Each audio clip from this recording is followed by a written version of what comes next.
All right, welcome back to the Reverse Mush podcast. Harry Mack here, as always, and I'm joined by a very special recurring guest this week, Dennis Buzukja, ahead of his Dana White's Contender Series fight this coming Tuesday against, I am going to absolutely butcher this name, Cayelo Romero. Is that right? I don't know, bro. I'm not his dad. Fair. That's a fair answer. Close enough. But yes, Dennis is making his second appearance on the Contender Series this coming Tuesday. You can catch that on ESPN Plus. Dennis, how we feeling, brother? I feel amazing, bro. This is the best I've ever felt by far. I don't want to jinx it, I'm like scared to say that because every fight something goes wrong, But like last fight, like 10 days before, I got staph. I'm on antibiotics. I'm like, come on, bro. One fight I can't breathe. One fight I pop my elbow. It's always something, bro. But Always something. always something. But this one, I could honestly say, besides a few little things, like I'm at the top of my game. There you go. And I mean, you're talking about your last fights. Now, there's always been an issue. Still worked out pretty well. Since that last Contender Series appearance, you're riding a 3-fight winning streak. You got a nice little finish in there. So, I guess what do you feel like you've improved the most in your game over since your last appearance?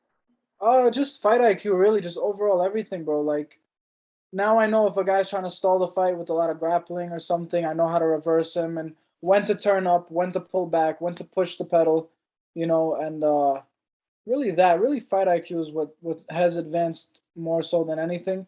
Obviously just my game, my grappling, my striking, my reactions, my timing with everything, control of my body weight, just understanding grappling positions even more. It's just everything's coming together at the right time, bro. Like I'm working with Luca Nutrition. He's been killing it. He's out here actually cooking for me. Oh, what a guy! What a guy! No, it's. I made sure to cover all bases for this fight, bro. There you go. There you go. And I guess back to that. So fight IQ being kind of the biggest improvement. Do you feel like that's something that you can only really improve by just getting that cage time and kind of getting those reps in? Because I see you guys in the gym. I know you're always putting that work in, but there's no way to simulate making that walk and getting in the cage and the lights turning on and all that good stuff. Yes, 100%, bro. That's the only way. I could be in the gym and I could set it up, make it like a fight night. Like, one guy walks in from one entrance, I walk in from another. They play his walkout. Like, yeah, you can do that, but that's it's controlled. In the fight, Right. there's no control. It's chaos. The guy's trying to hurt you. If you're hurt, he's gonna finish you. He's looking to finish you. There's nothing that's gonna emulate that besides the real thing. If you're a firefighter, there's nothing gonna emulate you being inside of a fire. You're running into a burning building. Like, there's nothing gonna emulate that. Or a cop on a high speed chase, chasing down a drug dealer or a murderer or something. Like you could practice, but the real thing, nothing comes close to it. So I've built up 3 fights since the last one, and obviously a lot of training. But here we are. I like that analogy. You gotta, it's out of the frying pan into the fire into the fire, as they say. Yeah. But so what do you feel as far as camp goes and training? What are like what would you say the biggest changes that you've made since preparing for the first fight with Melsick? Bro, so I helped Aljo with the last fight, with the second Peter Yan fight, with the rematch, and I was a big part of it. I really just copy and pasted a lot of his schedule and training routine, the way he structured his training, prioritizing each training session for a certain thing, like for a certain, like maybe one day is grappling or one day striking, pads or sparring or drilling. So I really emulated that, and Not a bad guy to have laying the blueprint for you. definitely not, bro. Definitely not. Yeah, and it showed. It showed. He was in phenomenal shape for Jan. I feel like I'm in phenomenal shape for this fight, and just copied all that. I didn't change anything. I didn't make anything specific like, oh, this guy, he's good at this or he's good at that. I never really do that because it takes away from my game. Mhm. And then you start, like instead of focusing on what you're gonna do, you focus on what he does, and you don't let it go as much, if that makes sense. That's something, another thing now. That's another thing I've learned from my previous fights. Uh, Being in there so much now and staying active, like that's something I picked up for myself. So over time, you figure out what works for you, what doesn't.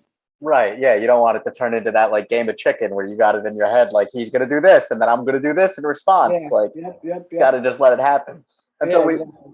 briefly touched on Melsick there a little bit. So I wanted to ask you, do you root for your past opponents? Like, Melsick now 2-0 in the UFC. He's looked real good. He's had success. Like, when he's gotten in there in the cage, is it like, it's a strength of schedule. I want him to look good. Or is that, is that a fight you want to get back one day?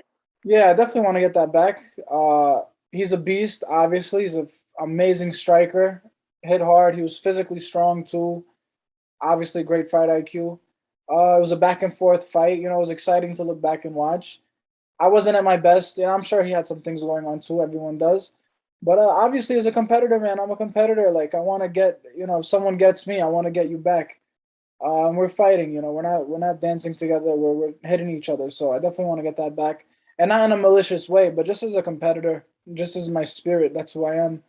And yeah, I do want to see him do good. Of course, it makes me look good.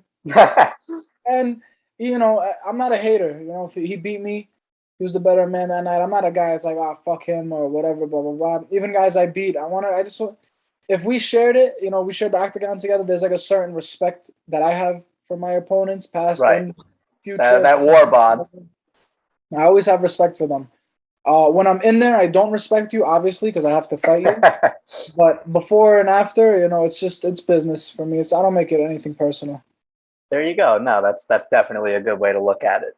And so I guess I was digging into your opponent here, doing a little research for this interview, and I wanted to ask: Do you feel? I don't know how familiar. I'm sure you've watched plenty of tape and all that good stuff. I don't know how familiar you are with his past opponents, but do you feel like you fought better competition through this stage in both of your guys' careers? Because I was looking through his record, like. His last fight was against a guy who's 7-12 in Combate. He had a guy who was like 0-11 on his record, and like there's none of those fights on your record. You know what I mean? Yeah. That's definitely a red flag. He was building up, which I don't blame him. Boxing does that a lot. You build a guy up. He probably had good coaches, good management, wanted to build him up. I'm sure he's good. Obviously he's good to be there. The UFC's not dumb, right? But just again, going back to the competitor thing, like I fought really tough guys. He hasn't. So I know I can go through that. If it turns out to be a war, I know I can do it because I've done it multiple times.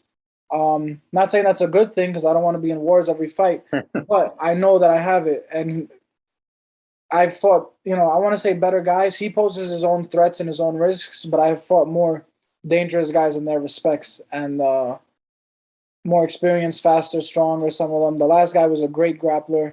So that's definitely a confidence boost for me. There you go. Yeah, I watched Roller's next fight after yours was real competitive too. I think he picked up a big win there. I'm blanking on the opponent there, but he looked real good. Right, from the UFC. Yes, that's exactly who it was. He was a former UFC guy. I didn't see the fight. It was a good fight? Yeah, it was a good fight. It was a very good fight. He looked real good. Yeah, he was tough. He had me in danger. He was he's a really crafty grappler, with the submission. Yeah, he was shifty. Yeah, he's very good, bro. And he's strong. He's like physically strong. He was a lot stronger than I thought he would be. I knew he'd be strong, but he was just like heavy, like just solid. Right. A big dude for 45. Yeah, he was big. 10, and he had 10 years on me, bro. That's a lot of experience. For sure. So, going through that fight, and that was a 3-round back and forth, a lot of grappling. Yeah. Bigger, experienced guy. Like, that's huge confidence for me, bro. I know I can go through that and get out of danger, get put in danger, stay calm, and come out, So it's like, I'm just confident in myself, not overlooking my opponent by any means. I never do that, but I know where I'm at. I've worked so hard for this, but I want it so bad, like this guy's really going to have to kill me. There you go. Gotta have to take you out of there on a stretcher to get you out of there. I swear to God, bro. Like he could break my leg. I'm gonna kick him with the leg. There you go. Hopefully not. I'll fucking knock on wood there, but I know you got that dog in you at the end of the day. Yeah. But I know we're focusing on you here today, but I mean, how special is it for you to be able to, you got two of your teammates on this season of Contender Series too. You got Charlie and Nas. They're coming up in the week and the week after you, and then the week after that. Like, how special is it just in the gym and to be able to just kind of share this opportunity with the guys that you've come up with, basically? Yeah, it's awesome, bro. Like, it's a good feeling. Like, we know our hard work's paying off. We've been riding off of each other's energy, and we're like the next generation. We've been saying it like for a while now, actually, that we're the next guys to come up. It's just like so rewarding, and I don't really like using that word because I don't believe like anyone's owed anything. But it's just so nice to see like the hard work paying off and like you betting on yourself, believing in yourself, especially in a sport like this where nothing's guaranteed by any means. Like you can do all the right things and it still won't work out. But like to see that, and then the three of us, like what we had said, and then to see it coming into fruition. Obviously, the job's not done yet, but to see it like developing it's definitely amazing, bro. Yeah, dude, absolutely. And like you said before, man, the UFC is not stupid. You know what I mean? They know who they're picking out. They know what they got in you guys. There's a Yep. reason you guys are all there. 100%. Yeah, they know what they want, bro. They know what they're looking at. They've been doing it a long time. They built up a monopoly. Like they know what they want. You know, we're what they want. Absolutely. That piece Mark LaMonica did was really, really cool. I really enjoyed that. Yeah, yeah. He's a cool dude too. Yeah, I like that piece. It was nice. Yeah, nice little feature on the next generation, the new Yeah, guys yeah, coming up out of Long Island here. yep. Yeah, coming off of I was at UBS this past weekend for that UFC fight, and they started playing a promo reel, and I looked up and I was like, hey, I know that I guy. know that guy. I know Yeah, that guy. hey, that's my pal. That's pretty cool. Yeah, yeah, yeah. I didn't even I wasn't watching it because I was driving. I forgot where. I think I was in the city. But my phone just starts blowing up. I'm getting tagged and messages. I'm like, what the hell's going on? And then I saw like the UFC had me like they had my voice and like the little clip of me training and stuff. I was like, all right. I took that as a good sign. Like, all right, they're using me for promotion. Right, they featured you pretty heavily in like the Yeah, promo yeah, package and yeah. all that. Yeah, bro. I had a pretty good like amount of screen time on that, like compared to everyone else, I thought. Absolutely. You know, I was like, holy shit, this is fucking awesome. You know, out of all the people and all the stuff they could put, they put me like there's purposely put there. You know, I thought it was really cool. Absolutely. And listen, at the end of the day, you know, not everybody gets that second opportunity on Contender Series. You know what I mean? I feel like the guys they invite back are guys that they want to be part of the promotion, you know? Yes, yes. So they had actually called me back. They called my manager last year. You know, my manager didn't even reach out. They called Paradigm. They're like, "Yo, I hadn't even fought after. I was still dealing with the COVID stuff, like Right. recovering. I had a fight booked actually with Shaquan. It was like 2 weeks out, but Right. What was that, Shelby, the flex fight? yeah, yeah. So Shelby had called my manager. He's like, "Yo, we want Bazooka back on Contender," and then my manager was like, "Yo, he didn't even fight yet. You know, like he has a fight scheduled actually." And he was like, "Yo, I don't care." He was like, "As long as he wins, we want him back on." I won, and then you know they were like, "Yo, are you going on or what are you doing?" And I was like, "Listen, I was like, I'm not recovered from COVID. I need more time." So it ended up working out. You know, I kind of like it hurt me because I obviously you know you want to be in the UFC and that's what it's about. But I knew I wasn't physically ready, and it was the best decision I made because I got the win streak, built my confidence, worked on everything I needed to work on, and I just feel like everything came together at the right time. Like just with life in general, bro. You know, everything's coming together. I grew up, I matured in the cage and in life, and I'm just more confident. You know, I'm more seasoned and matured, and now I know I belong there. Absolutely, man. You love to see it. And yeah, I feel like you see a lot of guys, you know, it's a commendable thing to do because you do see a lot of guys who are like, you know, they get that call and they rush into that opportunity and you know, you can see sometimes in the cage when a guy just isn't ready. You know what I mean? When they just aren't there yet. So I have nothing but respect for being able to recognize that. And I think that does, like you said, that takes a lot of maturity to be able to recognize that and see like, no, let me get to my like, you know, my fucking Dragon Balls that you get to my full form and then we'll run it back. Yeah, exactly, exactly. So are you allowed to bring the Albanian flag into the cage? I know that they're like not doing Oh, flags anymore, right? no, man, they're not. It's like, Ah, that's whack. yeah, it breaks my heart. But my mouthpiece has the Albanian eagle on it, so I made Hell sure yeah. I had to get it in somehow, bro. Imagine they told me like you can't have that mouthpiece. Yeah. I You would found the feel loophole. yeah. Imagine, or I have like Albanian eagle underwear, and I just flash the camera, just pull my pants on. Yeah, well, I mean, you got to get the shout out some way or another. Yeah, yeah, yeah. And It so, sucks. It breaks my heart because there was never an Albanian eagle, you know, Albanian flag put up in the UFC. It breaks my heart. I hope this whole thing ends soon. You know, I understand why Dana's doing it and what you know what the reasoning is behind it. right. I just Um, assumed it's like an ESPN thing. I assumed it's a mouse deal. I assumed that that Disney was like, we don't want anything to do with any of that. no, bro, it's like the whole thing with Russia right now. You know, like the Right, Russian right. Russian fighters. So. But I figured that came from ESPN, from like the broadcaster rather than the Oh, you promotion. know what? It's possible, bro. It might be. Because I feel like the UFC, like in the past, they've never given a fuck about stuff like that. You know what I mean? Yeah, it's true, bro. It's But true. who knows at the end of the day? Yeah. And so you're coming into this fight as a 2-1 betting favorite. So does that impact the mindset at all, or how do you feel about coming into a fight and knowing that Vegas looks at the fight and they think that this is a fight that on paper, obviously it's fighting, but on paper you should win. Yeah. Man, it's like a double-edged sword because I'm like, all right, if it was me and I would look at it, it would piss me off, and I'm like, all right, I'm gonna fucking smash this guy and prove them wrong. But then, it does give me a boost. Like I'm expected to win. People think I'm the better guy. Right, you get that respect from the odds makers. Yeah. It's pretty cool. But at the end of the day, it's about how I feel, So I could have been the 5-1 underdog or the 10-1 favorite, At the end of the day, like I just know where I'm at. Right. They got me as the favorite for a good reason, though. Yeah, that's right. That's right. But yeah, like you said, you can only control what you can control. Yeah.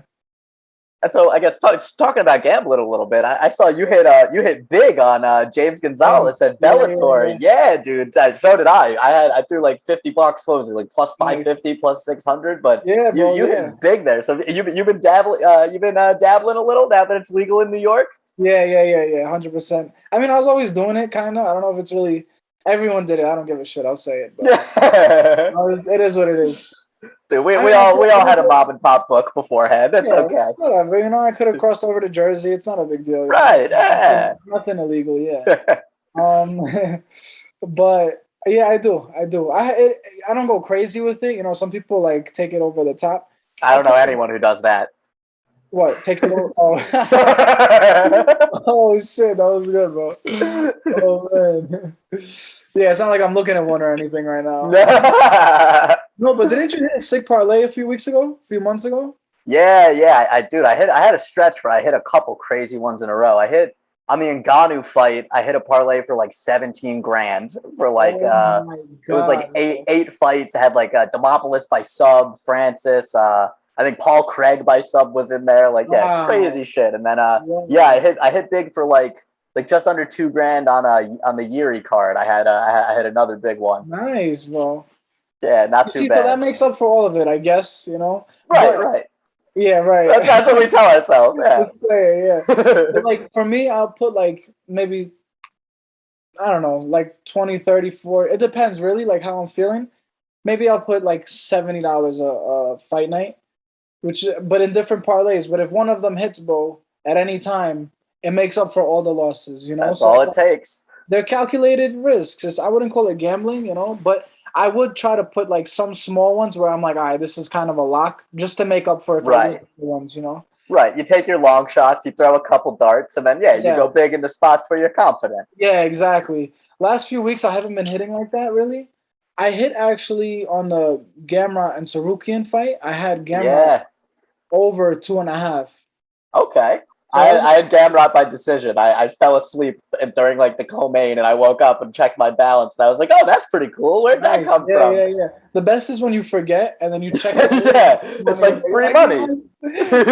Yeah, free money. You're like, yes, I'm not a degenerate. Yeah, exactly. Yeah, I can afford to eat food this week. So man, I saw you. You're getting some work in at Syndicate out there in Vegas. How's the hospitality been out there? You staying at the Funk Palace? I'm actually staying at Marab's this time. Yeah, but it's literally they're right across the street, bro. I could look outside the window and see Aljo's house, literally right across the street. Got you. Bro, honestly, it's so nice here. Such a chill vibe. The people are great, and it's just a lifestyle too, bro. Like, there's no distractions. There's no traffic to sit in, going everywhere. The gyms are 15 minutes away max. The PI is here. It's just like the vibe here is different. Like the different pace of life. Yeah, bro. Yeah, like UFC it's big here. It's a priority here. Right. So like in New York, you go by the New York Minute, no one gives a fuck about anything. You're just moving, whatever, stuck in traffic all day. This guy tells you to go fuck yourself. You're heated. Here it's just like you wake up, you eat, you go train, come back, relax, eat, take a nap, recover. go train again, and then you still feel like you have the whole day to do whatever because you're not sitting in traffic and not caught up with some other nonsense or this and that. Um, I'm really liking it here more this time. Like I don't know why it's growing on me so much. Maybe because like Marab's here, Aljo's here. They bought a house. They're more settled in with the like syndicate and extreme and the PI. Right.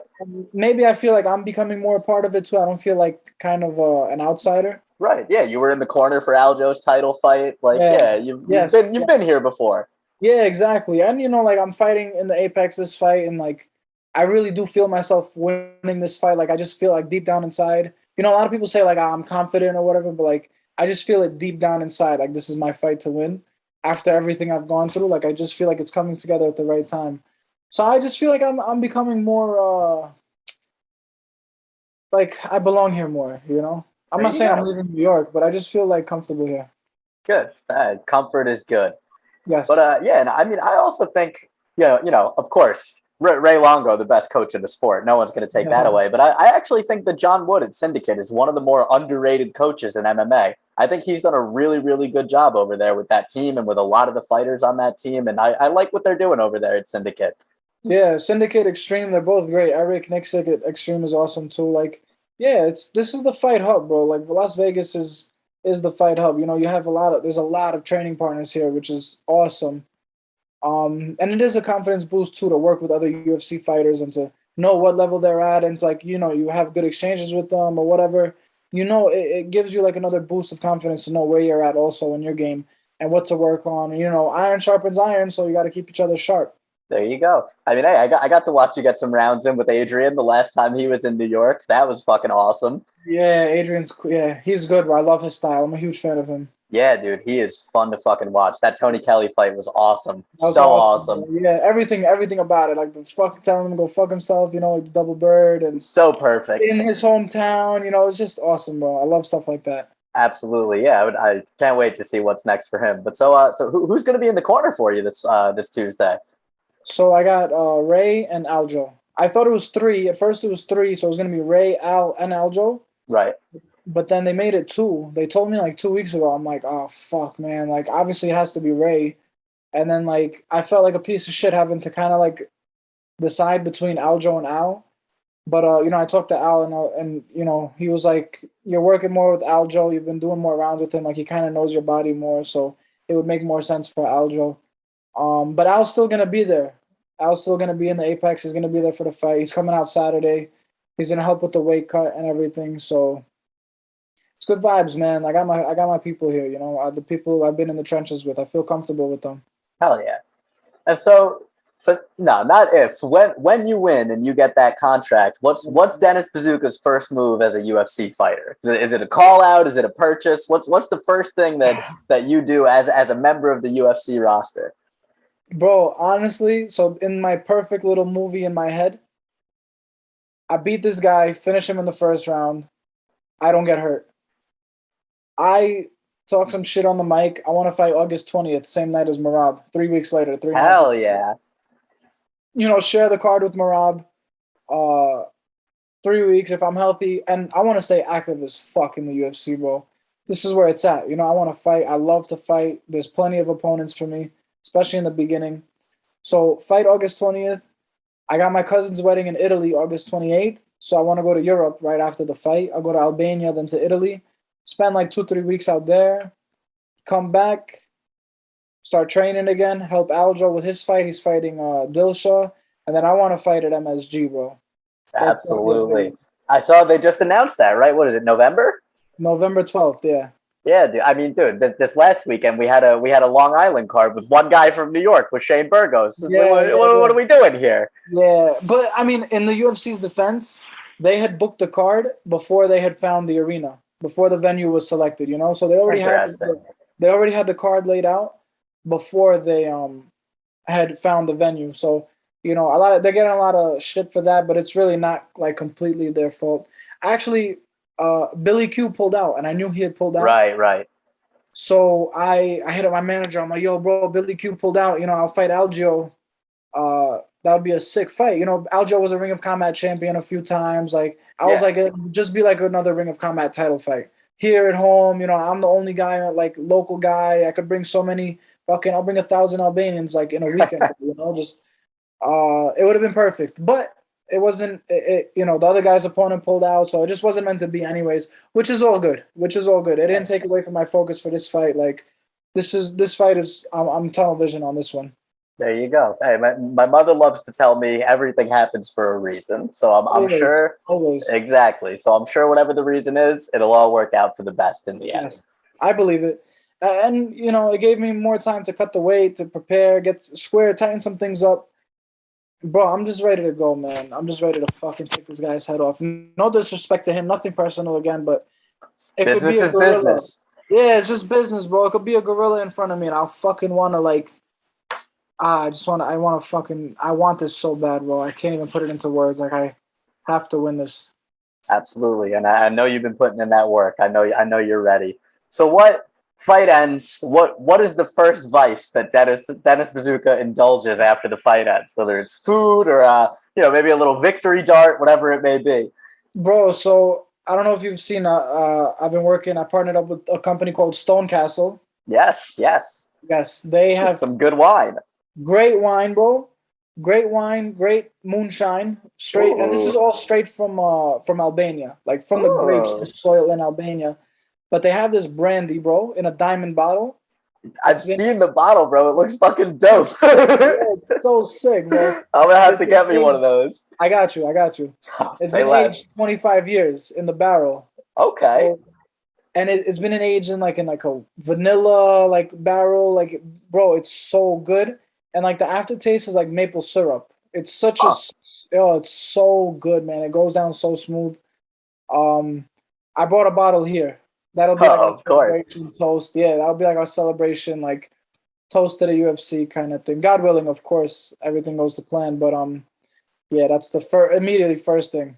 There you go. That's a good answer. Yeah, dude. I've seen I've seen on your socials and all over that bottle is cool as hell. I'm definitely gonna have to indulge at some point. Yeah, when you're back in New York, we'll have a celebratory drink. Yes, 100%. Absolutely, we're doing that. Oh, all right, though, brother. I have taken plenty of your time. You have been beyond generous as always. I really appreciate you hopping on. Anything you want to plug before I let you go? Just the team, you know, my family, my girlfriend, my Marab, Aljo, Al, Ray, everyone. Luca's here cooking. He's helping a lot. I definitely recommend a lot of people to start reaching out to him. He's a beast. Stone Castle, obviously sponsoring me. TV Alb, another close people to me, amazing people. They've been sponsoring me. My boy Gazmen Blota, Lindy Sadiku, they've been blessing me, sponsoring me, like supporting me so much. Joey Mortgage, Joe Spinelli, he takes care of people's mortgages. So buy, rent, or sell, baby. Yeah, he's the man, bro. He's the man with mortgages. So if anyone needs that, who else, man? There's been so many people really supporting me this one. The Bayraktari family, like a lot of Albanians, bro. Just the Albanian community in general, all around the world. They've been blessing me, supporting me, and just great energy, huge motivation. You know, like I love them, man. You know, I love them. They've been amazing with me. There you go. No, and it's awesome to see that like whole community rally around you whenever you fight. Yeah. Like, I mean, I saw, when it got announced, I feel like your whole Instagram story was just like 500 Albanian guys. Like, let's fucking go. Bro, my insights have been crazy. Like in the last 30 days, I've had like 140,000 like profile visits. Like it's nuts. Damn. It's insane. Bro. Yeah, it's insane. I'm like, holy shit, these are crazy numbers. When does the Dennis influencer arc start? Maybe after this fight, man. I need someone to like run it. If I had someone to record, maybe like this, you know, I could, you know, reach out for this. Someone somewhere will see this. But like, if I had someone to record and like cover stuff and like make TikToks, I definitely want to get on my TikTok game. I suck at it. I'm bad at recording stuff. If someone could manage that for me, you know, I know a lot of money would come out of that. A lot of business, a lot of sponsorships, a lot of just paid work with it, easy work, you know. There you go. If someone could take care of that, I would happily work with someone who's good at it. So anyone out there who sees this, you know, let's work. Hey, well, you know, I'm always down to kick in however I can. We'll talk a little bit off the air about that. But you know, I'm always happy to help in that regard. But you good at editing? Yeah, I do all my own video editing, all that good stuff. All right, we'll talk. Yeah. 100%. Yeah. But appreciate you, brother. Thank you for your time as always. You can find Dennis on Instagram at Dennis Buzukja. I'll post it in the description down below here. Make sure you give him a follow. You can say that you were on the train before he blows up, before he's the next big fucking thing. Dennis, appreciate you as always, brother. Thank you, You brother. be good, Look at bro. these Can't guns, wait bro. for Tell me Tuesday. that's not in shape. Come on, Bro, bro. fucking Let me put shredded. this shit away, Fucking man. yammed. Oh my god. All right, Thank brother. you. Appreciate you. Appreciate you, man. Thank you.